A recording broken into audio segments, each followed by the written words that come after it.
Hey guys, another week, another vlog. A lot of people ask me all the time, how come I record while I'm driving?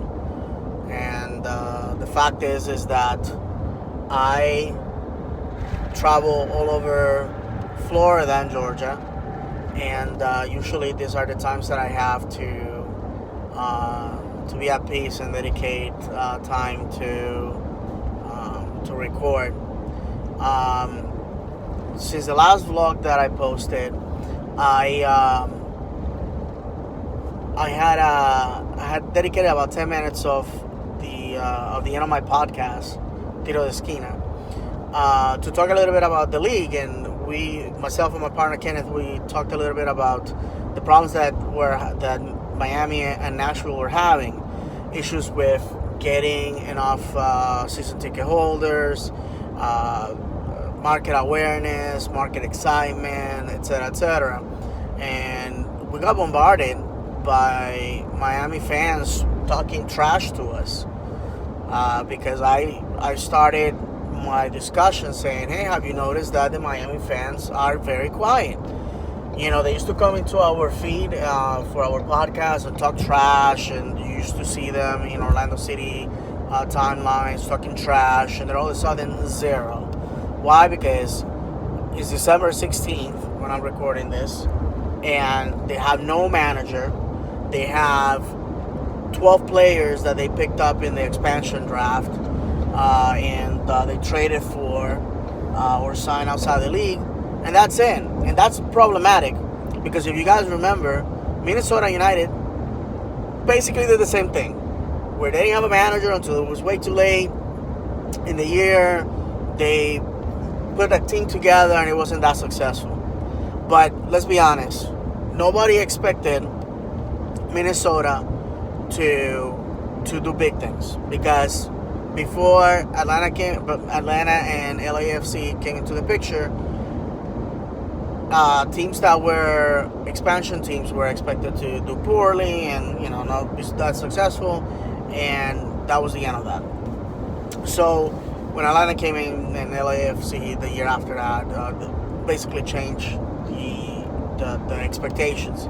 But because Miami is one of the biggest cities in our country, because Miami was tied up to David Beckham, because it has taken so long. We all know the length of time that it has taken, almost a decade, to get this team off the ground, and finally about to kick a ball, which, by the way, they have built a temporary structure that they're calling stadium in Fort Lauderdale. And I'm gonna be honest with you, you know what, this is what happens when you have a single entity league like MLS. In my vlogs and in my podcast, I always say I love my team. I want the sport to grow in the United States. I have said it before that I'm a supporter of Maccabi Haifa in Israel, Steven HFC in English League 2. So I get to see the picture of teams that are in countries where that is the passion, football, and teams in leagues where there's relegation, where if you do poorly that year, you have to pay the price. So I understand that dynamic. And I just really don't understand why MLS is so gun-ho on putting this team in Miami. I'm driving home from Delray Beach in South Florida, and I'm gonna tell you, we are basically 2 months away from the beginning of the season. You see no signs, none. You don't see any excitement. You don't see anything. 2 months before Orlando City joined MLS, you saw billboards, you saw events, you saw all sorts of things. All you have about Miami is what you see in MLS circles. And their stadium is just a temporary structure, they have called it. And all it is just basically a bunch of aluminum holding the stands. That's it. Seriously, this is a Mickey Mouse structure. They're going to be calling stadium. They say they're going to have a stadium in Miami. I don't know. I don't buy it. I think I'm gonna be honest with you. I think this is gonna be the same story as New York City, where on year 6 they're still playing in a baseball field. Nothing else to say. But I don't want to make the vlog about Miami. I just want to say that Orlando City has been the target of these individuals that they say that they're coming to basically erase Orlando City from the map. But how can you do that if you're having these issues?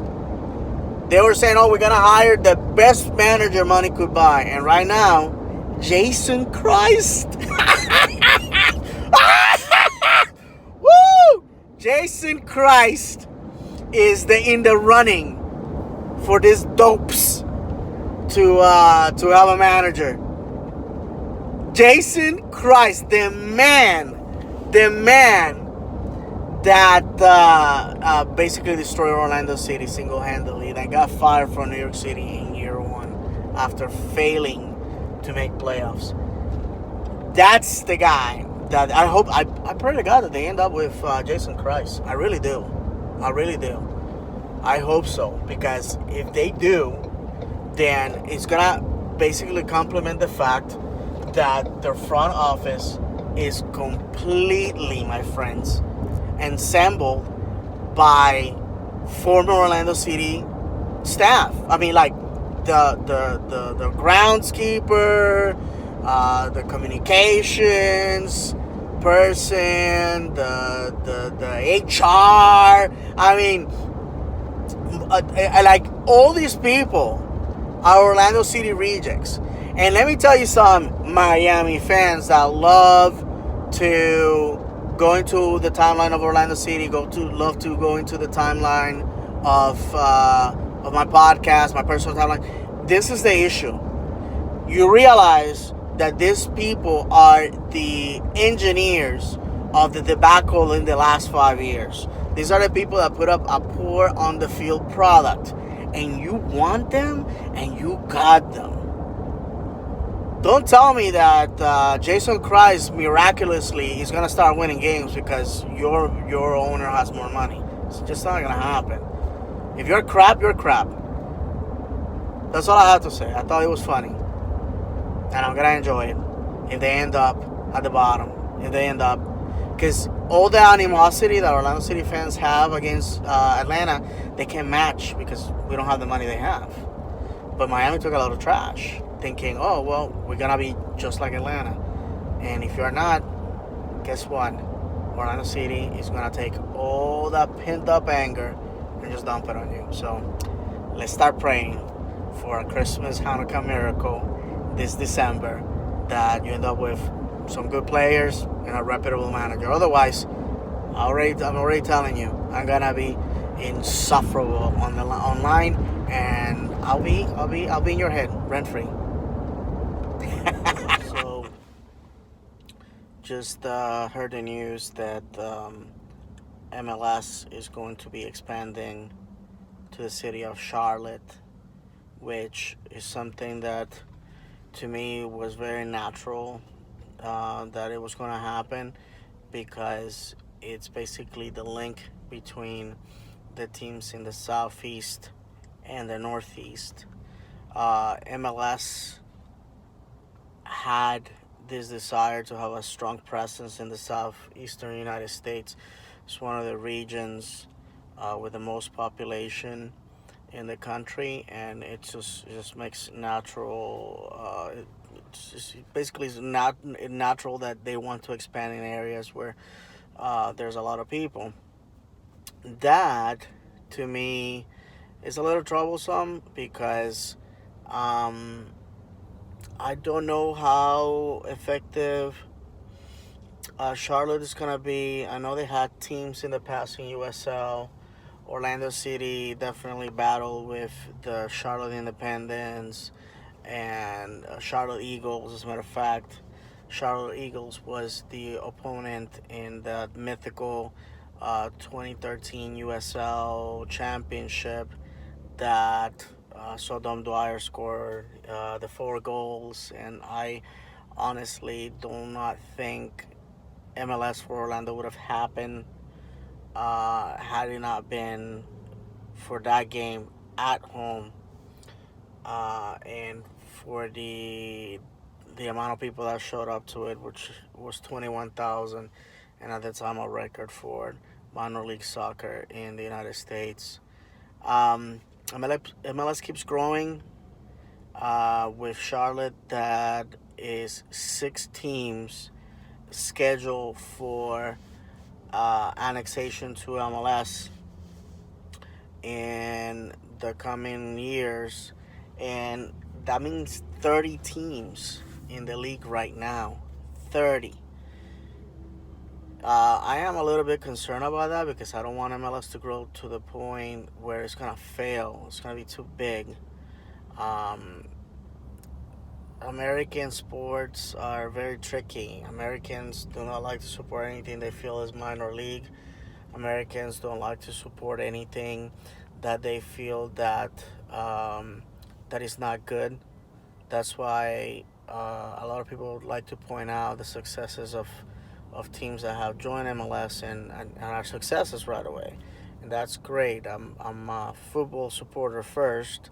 I want the sport to grow in the country, but the question still remains: what's going to happen when those teams that have experienced nothing but success starts start experiencing disappointments and start experiencing adversity? And that's in my respect, that's why I like what we have in Orlando City, where people understand that we have been trashed for so long, but the people still there, and that creates resilience on the people to be good.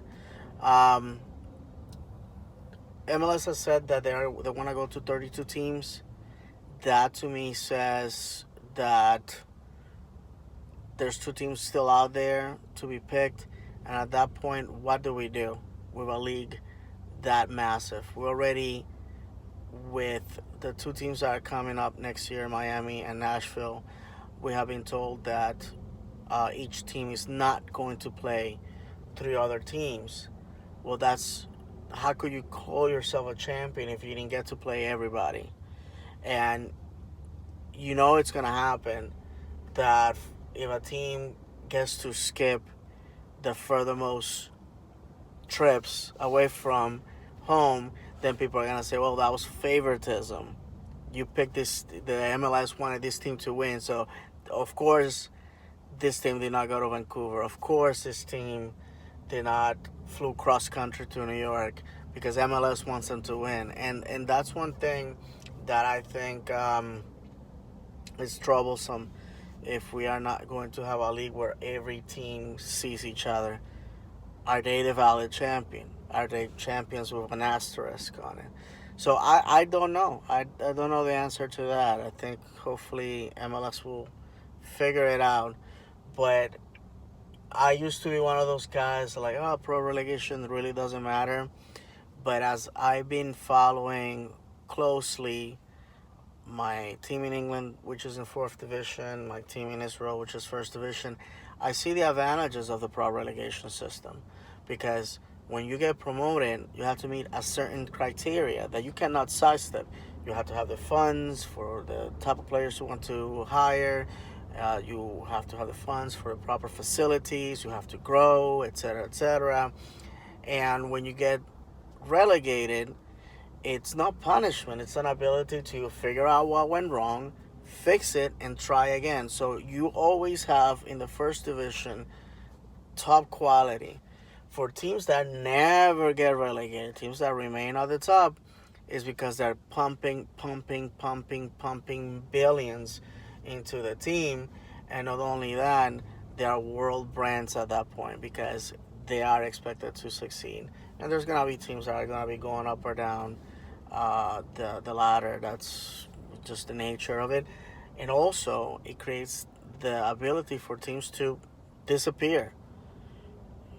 Go bankrupt and just poof, gone. That's the risk. But I think if we in the United States are going to want to succeed in this sport, we have to allow the market to dictate what it likes and what doesn't like. We are, as Americans, we hear from the president down that we have to allow the market It's an open market. It's a free market. But MLS operates as a communist system where there's Big Brother managing everything. And I think it's disingenuous to say that the sport is growing because the league itself is expanding where it wants to be, not allowing teams like, for example, Louisville, where it has a great following and it wins championships, etc. But it's not a sexy location because it's a medium-sized city in a part of the country that doesn't draw a lot of eyes. We'll have to see. I just wanted to throw it out there. I used to be on the fence with the pro relegation, but now I see how beneficial it can be in the United States if it's implemented. But like I always say, everybody is a fan of pro relegation until is their team that has to be relegated. So to close this week's vlog, the schedule for the 2020 season has come out, and Orlando City is gonna have a tough July, tough August, July, as always. They have us play in Miami on a Thursday and in Atlanta on a Sunday. I'm really upset about that type of scheduling. It really sets us for failure. You have two Eastern foes 2 days apart, all on the road. Sometimes I wonder if MLS really wants Orlando City to succeed. But we'll see. I'm of the belief that champions win, regardless of who they are facing and regardless of the situation. So we will have to see. There's going to be a lot of crying and a lot of laughing in a season, as always. There's a lot of rumors of players that are coming and going. I already made this week's episode a long one, so I'll keep it short. I just think that this season is gonna be a testimony of resilience, not only from the players, but from the club itself. At the end of the day, you gotta win. You won trophies, you won playoffs, you gotta win. You gotta win the games in front of you.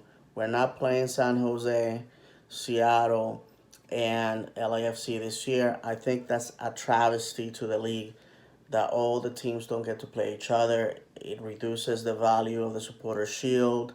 It also reduces, in my opinion, the value of the championship if you don't get to play every team.